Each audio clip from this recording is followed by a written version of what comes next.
entendendo a Bíblia em boa companhia como Davi, não como Golias, como Saul, como Absalão ou como Aitofel. Esses falsos profetas, nenhum deles alcançou o descanso em Cristo. Mas Davi, eu, você, podemos encontrar o descanso em Cristo, desde que sigamos o bom exemplo dele. Agora, vamos ver quais os exemplos que cada um deles deixou. Sigamos os bons e abandonemos os maus. Vamos orar? Senhor Deus, nós estamos diante de Ti para prestar atenção à Tua palavra, receber o Teu Santo Espírito, para nos iluminar a mente e fazer com que nós caminhemos nos caminhos da Tua sabedoria. Ensina-nos os Teus caminhos, em nome de Jesus, peço que abençoe a todos que estão ouvindo e participando. Amém, Senhor.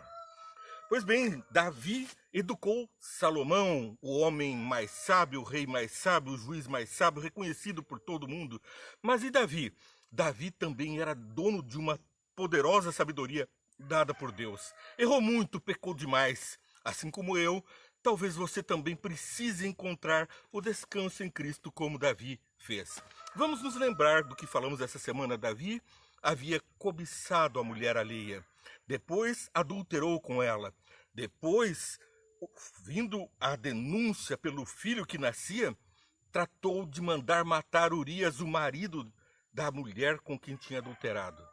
E agora, Betseba tem então um filho que acaba morrendo como consequência do pecado. A partir daí uma porção de consequências vem. E ainda, Davi contou com Joabe e com o mensageiro para disfarçar, fazer uma dissensatez em relação ao seu pecado. Até que Natã o advertiu e ele confessa, sou pecador. A partir daí, a história de hoje, tudo muda, tudo se transforma e Davi passa a ser o bom exemplo para mim e para você. Veja, nós temos Davi, um homem que pecou, mas se salvou porque andou conforme o coração de Deus. Vamos ler na Bíblia isso daqui a pouquinho. Depois nós temos Golias, um gigante que desdenhou de Deus. O seu fim, com uma pedrinha, um menininho ruivo, pequeno, sem nenhuma marca de guerra, sem nenhuma experiência de guerra, sem armaduras, sem dardos, sem espada, sem nada que pudesse afrontar belicamente, sem mesmo uma flecha. Estava ele apenas de corpo nu, com 5 pedrinhas, uma para Golias e cada uma das outras 4 para os irmãos de Golias, caso eles revidassem, sendo gigantes anaquins ali presentes entre os filisteus para atacar o povo de Israel.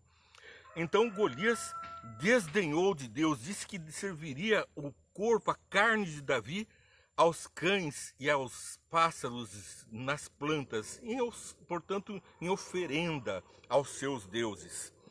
Depois nós vemos o exemplo triste de Saul, que recebeu de Deus o dom para ser rei de Israel, o primeiro rei de Israel, e depois desperdiçou esse dom, indo atrás de espíritos enfeiticeiros, pessoas que faziam adivinhação através da necromância, consultavam mortos, e sabemos que Satanás se manifestou a essas pessoas ao ponto de que Saul desobedeceu a Deus e ainda fazia comemoração das suas vitórias sem Deus. Até que Deus o rejeitou e então Saul encontra no suicídio a paz e o encontro dos seus maus caminhos. Assim também Aitofel, um falso profeta, ele apregoava Deus, mas tinha interesse próprio, não suportou ser preterido por um verdadeiro profeta e acaba então se suicidando. O verdadeiro profeta não estava ali dizendo da mensagem verdadeira de Deus, mas estava fazendo que eles caíssem em seu próprio engodo, em seu próprio engano, para que o plano de Deus se perfectibilizasse. Vemos então que a história vai até Aitofel, que acaba também se matando. Que exemplos ruins para nós não seguirmos. Todos eles são pessoas que fracassaram ao buscar a paz na terra, mas não buscaram o descanso em Cristo. Vamos passar a fazer uma leitura dos versos da Bíblia para podermos entender a vontade de Deus, que é a nossa paz e o descanso em Cristo. Começamos lendo 1 Samuel, lá no capítulo 15, verso 1. Samuel disse a Saul: eu sou aquele a quem o Senhor enviou para ungí-lo como rei de Israel. o povo dele. Por isso, escute agora a mensagem do Senhor. Deus mandou um profeta para falar a Saul. Apesar dos seus pecados, dos seus descaminhos em relação à palavra de Deus, ainda Deus longanimamente mandava por seu Santo Espírito, o Espírito Santo, uma mensagem de alerta: obedeça, obedeça. Mas o que acontece? Nós vamos ver lá no verso 3. Agora vão, ataquem os amalequitas e consagrem-se ao Senhor para a destruição de tudo que lhe pertence. Tudo que lhes pertence. Consagrar ao Senhor para que o ataque fosse bem sucedido e destruam tudo o que lhes pertence. Não era para ficar com nada, alguma contaminação grave viria disso. Mas, verso 9, mas, sempre um mas, uma contrariedade, uma contrafação. Mas, verso 9 do capítulo 15 de 1 Samuel. Mas Saul e o exército pouparam Agag e o melhor das ovelhas e dos bois, os bezerros gordos e os cordeiros. A ordem foi destruir tudo. Pragas viriam dali. Mas o que acontece? O pecado contaminaria. Mas o que aconteceu? Eles pouparam. Quem poupou? Vamos grifar bem isso. A Bíblia fala que quem poupou foi o exército. Saul e o exército pouparam, desobedecendo a Deus. O que é que Saul vai falar lá mais para frente? Os soldados, o exército, eu não. Veja lá o que está registrado do verso 12 até o verso 16. E a mentira vem, e o não mentirás, assim como os mandamentos da Bíblia, acabam sendo contrariados quando nós nos afastamos de Deus. De madrugada, Samuel foi ao encontro de Saul, mas lhes disseram: Saul foi para o Carmelo, onde ergueu um monumento em sua própria honra, e depois foi para Gilgal. Ah, Saul estava tão contente, a vitória, ele contava que a vitória vinha de Deus, mas a vitória veio realmente de Deus, mas não da forma como Deus orientou. Então agora Saul festejava. E no verso 10, então o Senhor falou a Samuel. Então o Senhor fala a Samuel e Samuel repreende Davi. Agora vamos vendo essa sequência de história lá do verso 12 e seguintes. Saul foi para o Carmelo para se vangloriar. Verso 13, quando Samuel o encontrou, Saul disse: o Senhor te abençoe. Eu segui as instruções do Senhor. Ah, profeta, você me disse o que eu tinha que fazer. Deus me orientou e nós vencemos. E Samuel, verso 13. Quando Samuel encontrou, Saul disse: o Senhor te abençoe. Verso 14. Samuel, porém, perguntou: que banido de ovelhas é esse que ouço? E que próprios ouvidos, com os meus próprios ouvidos? Que mugido de bois é esse que estou ouvindo? É descoberta a saga, como Davi foi descoberto quando adulterou, matou Urias, Natã o advertiu. Agora Samuel está falando: eu estou ouvindo o mugido. Respondeu Saul: os soldados os trouxeram dos amalequitas. Eles pouparam o melhor das ovelhas e dos bois para sacrificarem ao Senhor o teu Deus, mas destruímos totalmente o restante. Que mentira, cadê o rei? Eles tinham poupado o rei também, para a sua vanglória, para mostrar aos outros a sua vitória. E aqui ele está dizendo uma outra mentira: poupamos o melhor dos bois e das ovelhas, porque foi flagrado na desobediência. E agora queria ele oferecer em sacrifício ao Senhor para escapulir, para dar um jeitinho. É aquele negócio: contentar a gregos e a troianos, obedecer a Deus, mas estar bem com os homens, com os soldados, com o exército. É ter um lucro com cada uma da situação. Verso 20. Então, no verso 20 até o 27, nós vemos: disse Saul: mas eu obedeci ao Senhor, cumpri a missão que o Senhor me designou. Trouxe Agag, o rei dos amalequitas, mas exterminei os amalequitas. A ordem não era trazer Agag, era eliminação completa. Trouxe Agag, os reis dos amalequitas, mas exterminei os amalequitas. Os soldados tomaram as ovelhas e bois do despojo e o melhor que estava consagrado ao Senhor para a destruição, a fim de sacrificarem ao Senhor, Deus de Gilgal, em Gilgal. Agora então ele estava julgando a culpa indiretamente para Deus. Foi por Deus, foi por causa para Deus que nós estamos fazendo isso. Lá no verso 27, vamos seguindo a repreensão de Samuel, passa a partir do verso 22, porque Deus não deixa sem um alerta, né? Samuel, porém, respondeu: acaso tem o Senhor tanto prazer em holocaustos e sacrifícios, quanto os que obedeçam a sua palavra? A obediência é melhor que o sacrifício, Não adianta ficarmos fazendo sacrifícios na vida se caminhamos no caminho da desobediência, porque Jesus disse: se me amardes, guardareis os meus mandamentos. E continua ele: e a submissão é melhor do que a gordura de carneiros. Pois a rebeldia é como o pecado da feitiçaria e a arrogância como o mal da idolatria. Idolatria e feitiçaria seriam a final da vida de Saul. Ali Samuel estava novamente profetizando que o pecado dele estava o conduzindo à feitiçaria, a consultar os mortos, à necromância, ao espiritismo. Pois a rebeldia é como o pecado da feitiçaria. E depois o verso 24, e vamos terminar logo mais no 27, para mudarmos para o próximo assunto. Assim, olha só, Saul reconhece o seu pecado.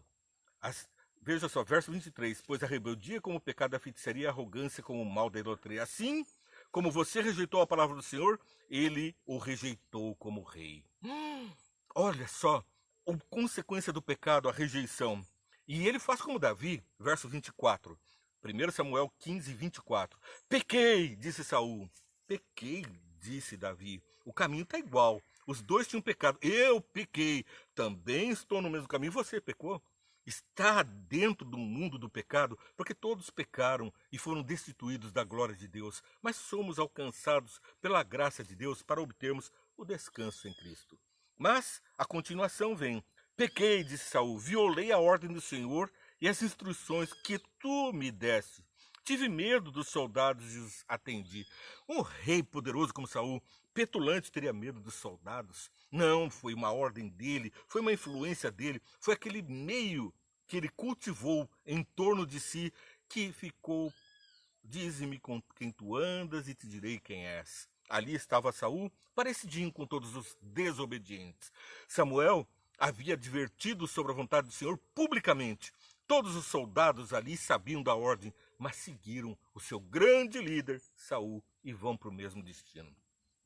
Samuel, contudo, lhe disse: não voltarei com você. Você rejeitou a palavra do Senhor, o Senhor o rejeitou como rei de Israel. Quando Samuel se virou para sair, Saul agarrou-se à barra do manto dele e o manto se rasgou. Samuel não esperou, não ficou participando de conversinhas com o maligno. Ele se afastou e o manto se rasga. Há uma separação. O manto de Cristo não alcança mais para cobrir de justiça um descaminho de alguém que voluntariamente comete um pecado de sangue, um pecado voluntário, por livre escolha, usa o livre-arbítrio dado por Deus para se associar ao mal, à desobediência, à ganância. Está percebendo de onde que vem o mal? Não vem de Deus, nem tampouco é permitido por Deus. Ele acaba dando seu próprio filho para suportar o mal na cruz, para nos livrar das consequências do pecado, das consequências que pagamos aqui na terra. Mas a morte, essa não nos atinge mais, como vamos ver em 1 Samuel capítulo 31, verso 2. 2 a 4. 1 Samuel 31, 2 a 4. Os filisteus perseguiram Saul e seus filhos e mataram Jonatas, o amigo de Davi, Abinadab e Malquisua, filhos de Saul. Então a morte dos familiares estava ali, assim como a morte do filho de Davi quando pecou. Os filisteus perseguiram Saul e seus filhos e mataram os filhos. O comandante foi se tornando cada vez mais violento em torno de Saul, até que os flecheiros o alcançaram e feriram gravemente. Então Saul ordenou ao seu escudeiro: tire sua espada e mate-me com ela, senão sofrerei a vergonha de cair na mão desses incircuncisos. Agora ele não queria estar mais com os ímpios. Livra-me dos incircuncisos, mata-me. É o suicídio. Saul, Aitofel. Aí Absalão encontra também a morte. É o fruto do pecado, é a morte, mas o dom gratuito de Deus nos livra do pecado e da morte. Foi o que aconteceu quando Natã repreendeu Davi, e Davi disse: esse homem é digno de morte. Então, aí o profeta Natã diz: esse homem é você. E depois diz Natã, logo em seguida, quando ele confessa o seu pecado, Natã diz: o Senhor te perdoou, você não vai morrer. Mas a morte não vai afastar-se da sua casa. E aí vem as consequências que vamos ver logo mais adiante. Bom, aqui vamos indo então o caminho. Depois, lá no verso 4, Então Saul ordenou e vimos que não queria cair na mão dos incisos, mas o seu escudeiro estava apavorado e não quis fazê-lo. Saul então pegou sua própria espada e jogou-se sobre ela. Triste fim do pecador, se não por suas próprias mãos, próprio Satanás providencia morte e sofrimento, e o juízo de Deus cai finalmente para livrar o mundo e o próprio pecador do pecado, limpando assim das consequências e do próprio pecado, abrindo caminho aos santos. E no verso 10 de 1 Samuel 31, nós vamos ler: expuseram as armas de Saul no templo de Astarote e penduraram seu corpo no muro de Betseia. Ficou triste, ficou como Judas exposto ali naquele lugar que depois foi conhecido como o cemitério do forasteiro, né? É um lugar terrível estar longe do nosso Deus. Depois, 1 Samuel capítulo 28, versos 1, e vamos lendo o seguinte: naqueles dias os filisteus reuniram suas tropas para lutar contra Israel. Aquis disse a Davi: saiba que você e seus soldados me acompanharão no exército. Então nós vemos que 1 Samuel capítulo 28, 1, vai conduzir ao verso 7. Então Saul disse aos seus auxiliares: procure uma mulher que invoca espíritos para que eu a consulte. Ele mesmo tinha mandado matar os feiticeiros, os agoureiros, quem pusesse a consultar os mortos, os necromantes, porque foi ordem do Senhor que ninguém pusesse a consultar maus espíritos. O próprio Satanás personifica pessoas que morreram, parentes queridos nossos. Eu lembro não quero falar os nomes das pessoas que eu perdi para o pecado da morte, para a morte. Pessoas tão queridas, tão ligadas a mim. Se eu for falar, eu vou acabar chorando. Mas eu tenho aqui parentes meus que estão na sepultura. E eu espero falar com eles de verdade. Mas não agora, porque a Bíblia fala que eles estão descansando num sono e não têm consciência do que acontece aqui. Mas Jesus vai recuperar, vai restaurá-los, porque foram pessoas fiéis, pessoas sinceras, pessoas que eu amo do fundo do coração e vi as boas obras e a sua sinceridade em seguir ao Senhor. Mas quando consultam os demônios, aparecem e se fazem parecer, como acontece aqui nessa história, fazem parecer aquele que morreu. E é com tanta verdades, imitam a voz, as feições, os traços, sabem dos detalhes, porque eles estão, o anjo do Senhor acampa-se ao redor do que os temem e os livra. Livra de quem? Dos anjos do mal que estão também em nosso redor, observando, aprendendo os nossos atos e ações, e depois nos acusando nos concílios celestes, como vimos nas lições anteriores. Depois, então, vamos ver no verso 18 e 20. Porque você não obedeceu ao Senhor, nem escutou a grande ira dele contra os amalequitas, ele lhe faz isso. E vamos ver também o verso 20. Ele lhe faz isso hoje. Na mesma hora Saul caiu, estendido no chão, aterrorizado pelas palavras de Samuel. Suas forças se esgotaram, foi ele que tinha passado todo aquele dia e toda aquela noite sem comer. E acaba depois enfrentando a própria destruição e a morte, como lemos no capítulo 31. Segundo Samuel, vamos ler agora aqui, 2 Samuel capítulo 12, mudando a feição. Agora é Davi, um servo que entrou em pecado. Um homem eleito por Deus para substituir Saul. Como diz aqui a palavra de Deus, ela nos diz que foi eleito então para substituir Saul, né? Então aqui nós vamos ver capítulo 12, versos 5 e 6. Então Davi ergueu-se da ira contra o homem e disse a Natã: juro pelo nome do Senhor que o homem que fez isso merece a morte. O homem que tinha roubado uma ovelhinha do pobrezinho para servir-se num banquete que ele oferecia. Então esse homem merece a morte. Deverá pagar 4 vezes mais o preço da cordeira, porquanto agiu sem misericórdia. E o verso 7. Você é esse homem. Eu sou o pecador, o alvo de Jesus. É você o alvo do amor do Pai para restaurar do pecado. Se ele me corrige, lembremos do que diz Apocalipse. Eu repreendo e castigo a todos quantos amo, porque ele prepara veredas para nós. Depois nós vamos ver no verso 10. Por isso, a espada nunca se afastará da sua família, pois você me desprezou e tomou a mulher de Urias, o hitita, para ser sua mulher. O desprezo à ordem de Deus leva a um pecado. Afastamo-nos de Deus, porque o pecado é que causa separação entre mim e vós, diz a palavra de Deus. Escolhemos o pecado, separamos-nos de Deus e colhemos as consequências do pecado. E quais são elas? Verso 13. Davi disse a Natã: pequei contra o Senhor, igualzinho a Saul, mas com um coração diferente. Ele reconhece, e então, verso 14. Entretanto, uma vez que você insultou o Senhor, o menino morrerá. Natã respondeu. Então Davi disse a Natã: pequei contra o Senhor. Capítulo 12, verso 13. E Natã respondeu: o Senhor perdoou o seu pecado. Isso está frontalmente contra os próprios juízos de Davi, que disse: o homem que fez isso tem que morrer. Mas ele reconhece que é ele o homem que tem que morrer. E Jesus fala: já que você reconhece, você não vai morrer. O meu filho Jesus é quem vai morrer em seu lugar. Então você insultou o Senhor e o menino morrerá, a espada não se afastará mais da sua casa. Bom, vamos ver a sequência do nosso estudo, porque voltamos lá para 1 Samuel capítulo 17, verso 45. 17, 45 é Davi e Golias. 17, 45. Davi, porém, disse ao filisteu: você vem a mim com espada, com lança e com dardos, mas eu vou contra você em nome do Senhor dos exércitos, o Deus dos exércitos de Israel, a quem você desafiou. Hoje mesmo o Senhor o entregará em minhas mãos. Aqui mostra que Davi havia visto que o gigante tinha desafiado ao próprio Deus, confiado na sua força de gigante e nas suas, nos seus próprios deuses. Agora, então, Davi diz que vai oferecer a cabeça do Golias. E Golias diz que vai oferecer a carne de Davi aos cães. O resultado nós vamos ver pela obediência que é trazida. Segundo Samuel, capítulo 12, versos 5, 6 e 7. São aquelas expressões que Davi fala de que pecou, reconhece o pecado e depois então confessa e encontra a graça do Senhor.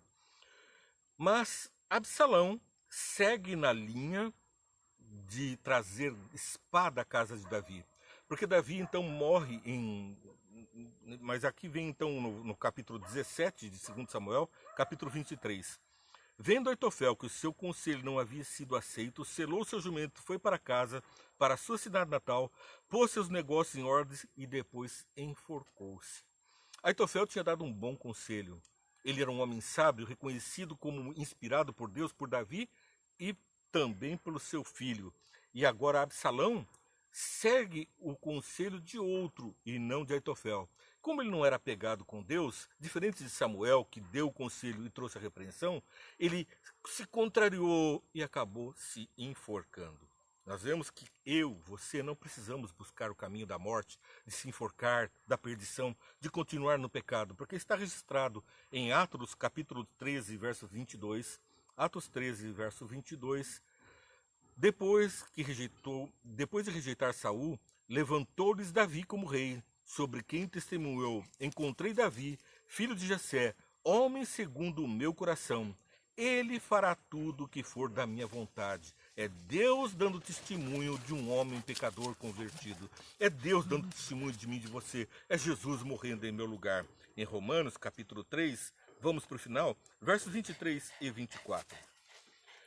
Pois todos pecaram e estão destituídos da glória de Deus, sendo justificados gratuitamente por sua graça por meio da redenção que há em Cristo Jesus. E João emenda com a tabela e diz, João capítulo 3, verso 1.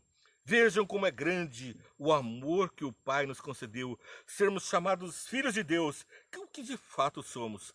Por isso o mundo não nos conhece. Mas nós conhecemos Jesus, refletimos-lhes o rosto, porque lá em Gênesis capítulo 1, 26 e 27, Deus nos fez a sua imagem. Hello, Moto. E agora é Ele que nos faz novamente, depois do pecado, semelhança suas, a imagem e semelhança de Deus.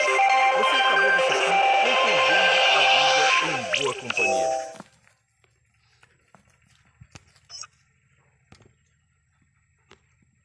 Você acabou de assistir Entendendo a Bíblia em Boa Companhia como uma breve interrupção.